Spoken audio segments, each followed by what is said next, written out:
Argentine President Alberto Fernandez has called on police to directly negotiate following protests in Buenos Aires.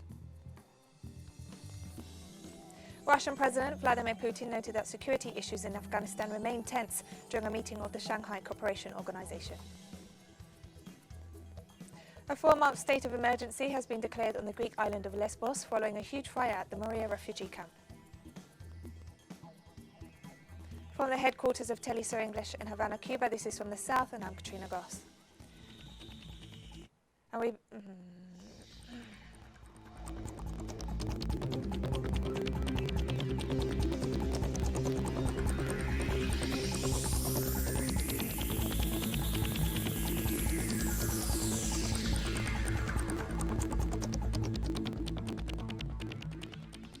We begin in Argentina, where following tensions over protests by police in the capital Buenos Aires, which began on Monday, President Alberto Fernandez has urged the security forces not to take advantage of the crisis sparked by the coronavirus pandemic.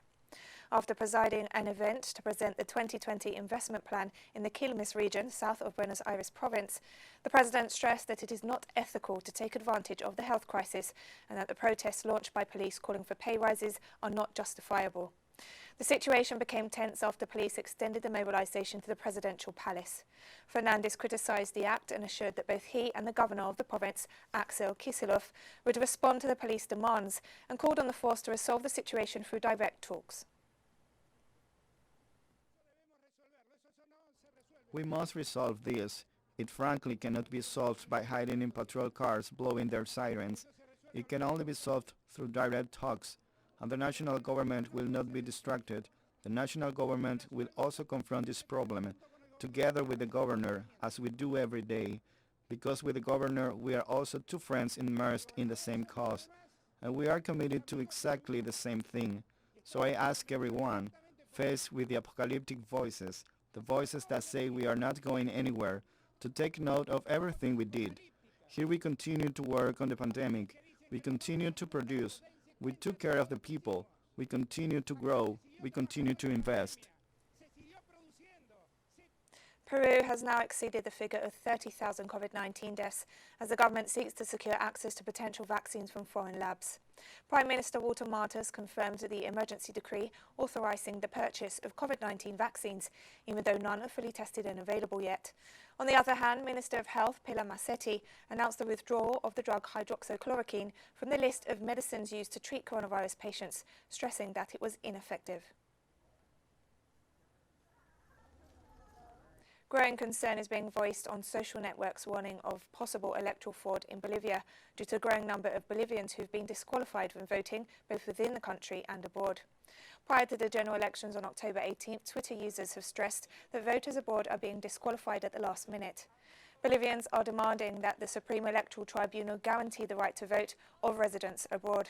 According to one Twitter user, the tribunal has disqualified 140,000 voters in Bolivia and 40,000 abroad. Meanwhile, the presidential candidate for the movement towards socialism, Luis Arce, and his running mate David Choquehuanca lead all polls ahead of the elections, which were postponed by the de facto authorities 4 times.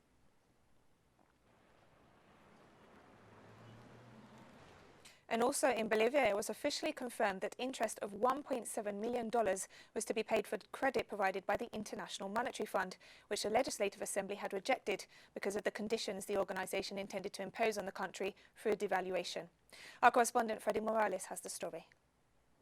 In April, the payment or entry of $320 million of credit was registered in official documents of the Central Bank of Bolivia without the approval of the Legislative Assembly, for which a commission of $1.7 million must be paid.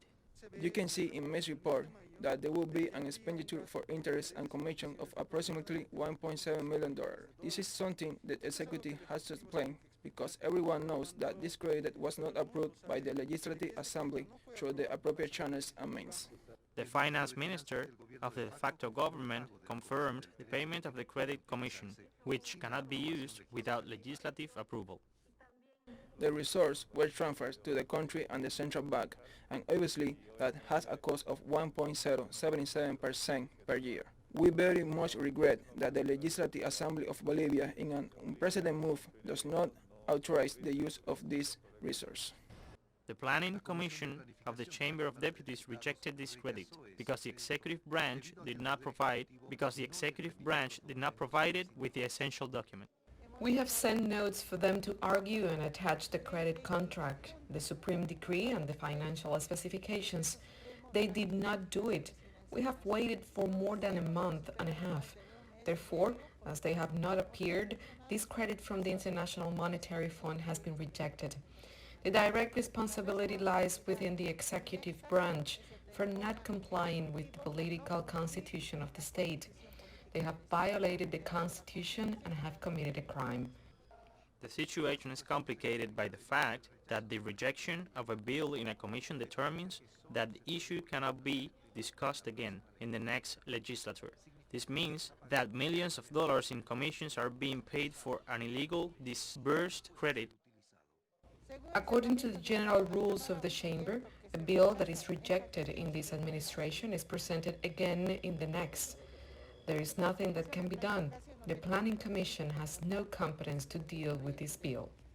The International Monetary Fund credit of $327 million must be paid back in just 5 years, and the condition is imposed that as soon as the current pandemic passes, the exchange rate must be made more flexible, which implies a devaluation, and the state's expenses must also be reduced, which is interpreted as massive layoffs. Foreign ministers of member states of the Shanghai Cooperation organization met via video conference this Wednesday. During the event, hosted by Russia, President Vladimir Putin noted that security issues in Afghanistan remain tense, while calling for the strengthening of cooperation within the framework of the organization.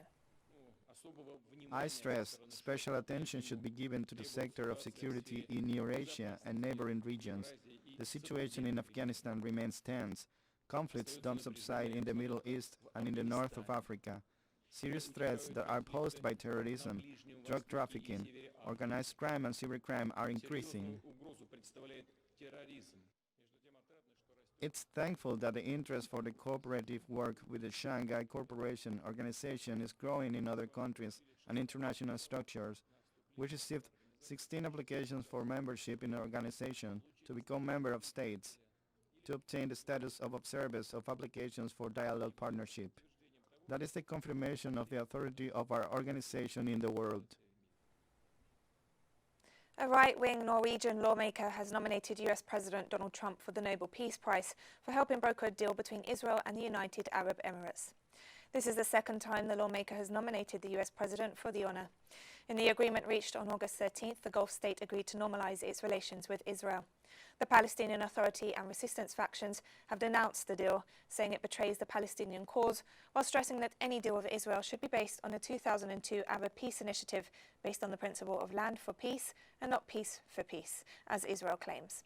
Responding to rumors on a possible deal, Saudi Arabian ruler King Salman bin Abdulaziz Al Saud recently told President Trump there would be no normalization with Israel without Palestinian statehood. Last year, Trump claimed he deserved to be awarded the Peace Prize for his work on North Korea and Syria, but complained he would probably never receive the honor. That was an interesting situation. You saw the same tape as I saw. British Prime Minister Boris Johnson announced new restrictions to be adopted across the United Kingdom in order to curb the recent spike in COVID-19 cases. The Conservative government has faced widespread criticism for its mishandling of the health crisis and insistence on reopening schools while pushing people to return to work. In England, from Monday, we're introducing the rule of 6. You must not meet socially in groups of more than 6, and if you do, you will be breaking the law. This will apply in any setting, indoors or outdoors, at home or in the pub. The ban will set out in law and it will be enforced by the police.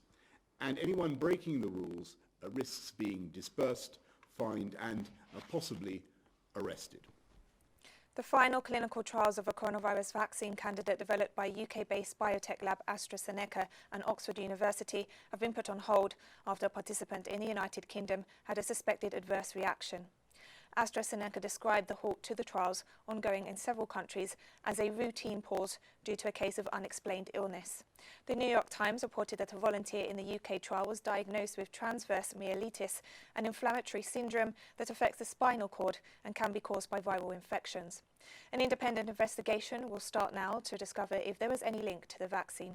Its move to phase 3 testing in recent weeks has involved some 30,000 participants in the United States as well as the United Kingdom, Brazil and South Africa.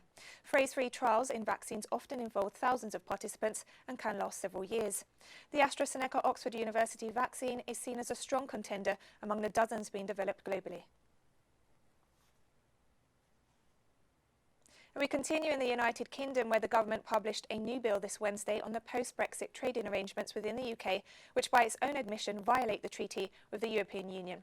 Prime Minister Boris Johnson insisted the United Kingdom Internal Market Bill would preserve jobs and peace in Northern Ireland, but his government concedes it lays down unilateral changes in breach of the withdrawal agreement with the bloc. This legislation breaks international law, but it also breaks domestic law. The Prime Minister and his friends, a parcel of rogues, are creating a rogue state, one where the rule of law does not apply. Why does the Prime Minister think that he and his friends are above the law? Well, on the contrary, Mr. Speaker, this UK Internal Market Bill is about protecting jobs, protecting growth, ensuring the fluidity and safety of our UK internal market and prosperity throughout the United Kingdom. And it should be welcomed, I believe, in Scotland, in Northern Ireland and Wales, and throughout the whole country. The Association of Southeast Asian Nations is holding a virtual meeting with the purpose of strengthening cooperation in the region. The 53rd annual meeting of foreign ministers of the Association of Southeast Asian Nations is being hosted by Vietnam as current president of the bloc. In his inaugural address, the Vietnamese Prime Minister called on regional foreign ministers to continue working to accomplish the 2025 Master Plan on Connectivity, which seeks to advance the prosperity of the regional community. The head of government indicated that the meeting is proof that the bloc is adapting to the new global circumstances. Efforts should be invested to control COVID-19 and promote sustained recovery. I propose that the COVID-19 response fund should be well utilized and the regional reserve of medical supplies should be operationalized to raise ASEAN's response capacity. We need to promptly help our people and businesses restore production and return to their life to normal in order to speed up economic recovery. This Wednesday, the Democratic People's Republic of Korea celebrates the 72nd anniversary of its founding amidst huge efforts to recover from the damages caused by 2 typhoons. The North Korean nation is celebrating this new anniversary without official events, since it's focused on the recovery efforts following Typhoons Bavi and Maisak. This Wednesday, more than 12,000 members of the Workers' Party were called to carry out infrastructure repair tasks across the country. The Democratic People's Republic of Korea was founded in 1948 by Kim Il-sung, historic leader of the nation and grandfather of current leader Kim Jong-un. The presidents of China, Russia, India, Cuba and Nicaragua, among others, sent their congratulations to the North Korean people and government to mark the occasion. We are afraid of nothing when we respond to the call of the party. We firmly confirm our determination to go to the typhoon-afflicted areas and complete our missions as soon as possible, as members of the party in the capital, who respond to the military call of the respected marshal. A 4-month state of emergency has been declared on the Greek island of Lesbos following a huge fire which gutted the country's largest and most notorious refugee camp. The fire on the island of 85,000 people left thousands of asylum seekers homeless. Germany urged EU states to take in the camp's survivors. The EU Home Affairs Commissioner said the bloc would finance the immediate transfer and accommodation on the mainland of the camp's remaining 400 unaccompanied children and teenagers. Norway on Wednesday offered to take in 50 Syrians from the camp. Over 12,000 men, women and children fled in panic into nearby olive groves and fields overnight as the fire destroyed most of the overcrowded and squalid Moria camp.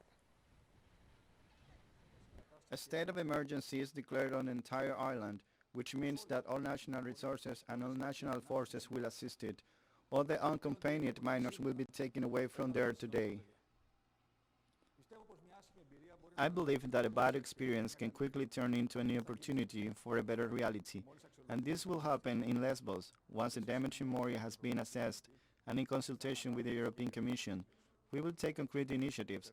Our priority remains the health and safety of all, both residents and migrants.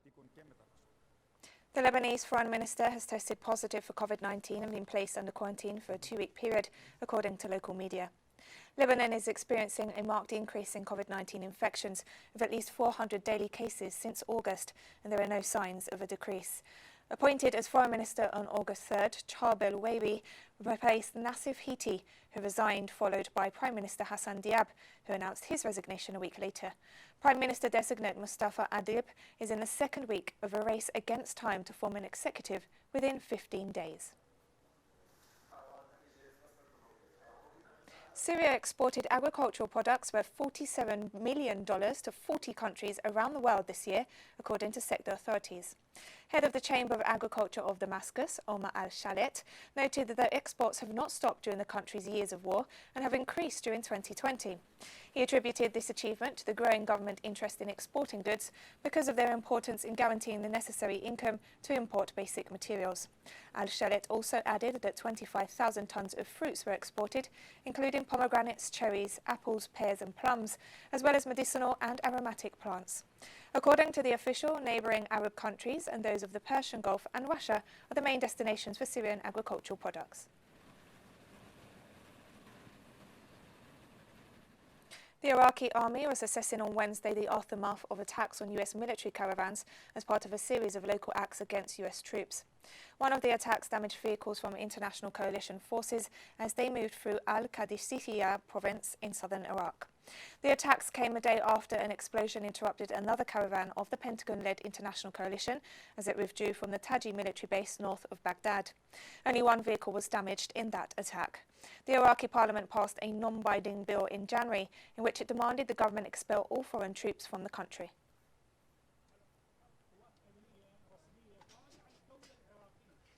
A dozen candidates have filed bids to contest the upcoming elections in Guinea, where current President Alpha Condé is seeking a controversial third term.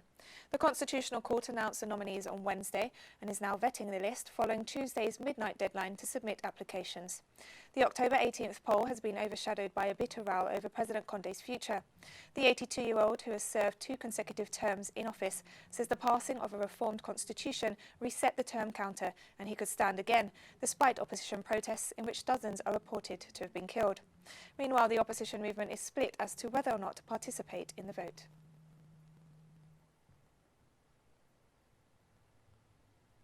And as Guinea's Constitutional Court approved the applications of 12 candidates to contest the presidential election set for October 18th, the National Front for the Defence of the Constitution, a coalition of activists and opposition parties that boycotted the consultation process on the new constitution, continued to denounce President Alpha Condé's decision to run for a third term. The political parties that have decided to compete today have moved away from the principles of the FNDC. It goes without saying that we can only note their voluntary withdrawal. If tomorrow we have a demonstration in which these Guineans who are members of these political parties take part, of course, it is their right to fight for their country, and we will not take that right away from them. It is just that the leaders of these parties can no longer sit in the decision-making bodies of the FNDC. The fight against the third mandate continues. In this sense, the FNDC needs all citizens, all Guineans who love justice and democracy for this state of affairs. So once again, we continue the fight against the third term of office of Mr. Alpha Condé, and in this vein, we are ready to do everything possible to prevent the third term of office of Mr. Alpha Condé. South African President Cyril Ramaphosa addressed the country's current economic situation following a contraction of 51% in the second quarter of 2020. When the news came through yesterday about this 51% downscale, which obviously is annualized, but effectively it will be 16% or so, it was very much in line with what we had expected this pandemic would do. So we did expect that the system has been so weakened, and what we are now seeking to do is to strengthen that system. From SARS, which had been weakened, we're strengthening it to the NPA and a number of other institutions. I say, history will absolve me. because the determination to put things right is there. And we may be moving at a slow pace, and we may be moving at a pace where people, want faster movement. But we are painstakingly putting things right. Kenyan health authorities offered an update on COVID-19 cases this Wednesday. To our COVID-19 statistics, from a sample of 2,285 tested in the last 24 hours, 104 have tested positive, bringing to 35,460 the total number of confirmed positive cases in the country. The total number of tests that we have conducted so far stands at 481,982. And we've come to the end of this news brief, but remember you can find these and many other stories on our website at telesurenglish.net. And you can also join us on social media, Facebook, Twitter and Instagram. For TeleSUR English, I'm Katrina Goss, and thank you for watching.